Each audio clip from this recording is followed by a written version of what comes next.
अस्सलाम वालेकुम, this is Masood from Kazi tech solution. और रिसेंटली हमारे ग्रुप के अंदर एक मेंबर ने ये क्वेश्चन रेज़ किया था कि सैलरी पर्सन की सैलरी डाल रहे हैं और जब उसका विथहेल्ड हुआ अमाउंट उसमें डालने जा रहे हैं तो वो वहाँ पे ऑप्शन ऑन नहीं कर रहा। मैंने वॉइस में तो समझाया था, बताया था, लेकिन फिर भी मैंने उनसे कहा था कि मैं एक प्रैक्टिकल आपको वीडियो शेयर कर दूँगा। तो उस रेफरेंस से पे मैंने ये एक वीडियो बनाने की कोशिश की कि ये इनको बताया जाए।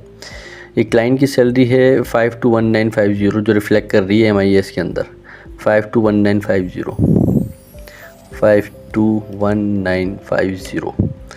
मैंने इसको कैलकुलेट किया। अच्छा, इसमें वो क्या कर रहे हैं, वो ये कर रहे हैं कि ये कैलकुलेट करने के बाद इसमें जा रहे हैं टैक्स चार्जेबल में और विद होल्डिंग टैक्स के अंदर जा रहे हैं।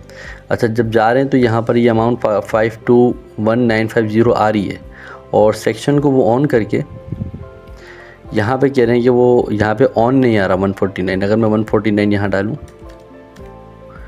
तो ये रिफ़्लेक्ट जो कर रहा है ये ऑलरेडी फिल्ड है। मैं क्लिक कर रहा हूँ लेकिन ये ऑन नहीं हो रहा, ये ऑफ़ नहीं हो रहा, ना ऐड का ऑप्शन आ रहा है। अच्छा, मैं उनको ये बता रहा था कि वो ऑप्शन यहाँ पे क्रिएट नहीं होगा। अब हम यहाँ पे जाते हैं तो मैंने कल भी एक वीडियो बनाई थी तो उसमें मैंने शेयर किया था प्रॉफिट एंड डेट किस तरीके से डालेंगे और उधर यहाँ सेम ऑप्शन आ रहा था कि यू मे एडिट और delete amounts appearing against the section through relevant tab. अब रेलेवेंट टैब जो है ना वो ये नहीं है यहाँ पर। रेलेवेंट टैब उसके एम्प्लॉयमेंट में जाएंगे आप, एम्प्लॉयमेंट में सैलरी जहाँ आपने सैलरी डाली है 521950, अब यहाँ पे ही इसके नीचे टैक्स डिडक्शन आ रहा है।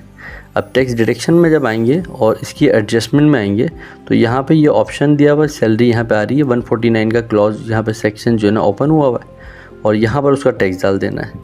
मैं पेमेंट डिटेल्स में दे रहा हूँ 4915 उनका टैक्स ऑलरेडी MIS के अंदर आ रहा है। मैंने इसको कैलकुलेट किया और कैलकुलेट करने के बाद मैं अब अगर वहाँ जाऊँगा जहाँ वो पहले जा रहे थे, जबकि जाना बाद में था विद होल्डिंग टैक्स, तो यहाँ पे भी ऑटोमेटिकली रिफ़्लेक्ट करेगा।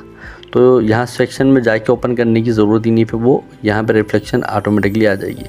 तो ये छोटी सी अंडरस्टैंडिंग थी। सिस्टम बहुत सारी चीज़ों में एक्यूरेसी के साथ काम कर रहा है, बहुत सारी रिफ्लेक्शंस आ रहे हैं डिफरेंट जो कि प्रॉपर्ली वर्किंग नहीं कर रहा, लेकिन ग्रेजुअली जो है ना ये अपडेटिंग होती चली जा रही है और स्मूथ होता जा रहा है सिस्टम। बहरहाल ये मैंने सोचा कि ये एक वीडियो बना के शेयर की जाए ताकि दूसरे मेंबर्स भी इससे मुस्तफ़ीज़ हों और जो इन्फॉर्मेशन उन तक जा रही है वो डिफरेंट लोगों तक भी जाए। इसी तरीके की छोटी छोटी वीडियो मैं अक्सर औक़ात बना रहा होता हूँ। हमारे काजी टेक सोल्यूशन चैनल को सब्सक्राइब करें, लाइक करें, डिफरेंट लोगों से शेयर करें ताकि ज़्यादा से ज़्यादा ये इन्फॉर्मेशन सब तक शेयर हो। इसके साथ साथ हमारी डिफरेंट प्लेटफॉर्म पर भी हमारा जो पेजेस डिफरेंट बने हुए हैं सोशल मीडिया के, वहाँ पर भी जाके हमें लाइक करें, हमारे वीडियोस को शेयर करें ताकि ज़्यादा से ज़्यादा लोगों को ये इन्फॉर्मेशन शेयर हो सके। अस्सलाम वालेकुम रहमतुल्लाहि व बरकातुहू।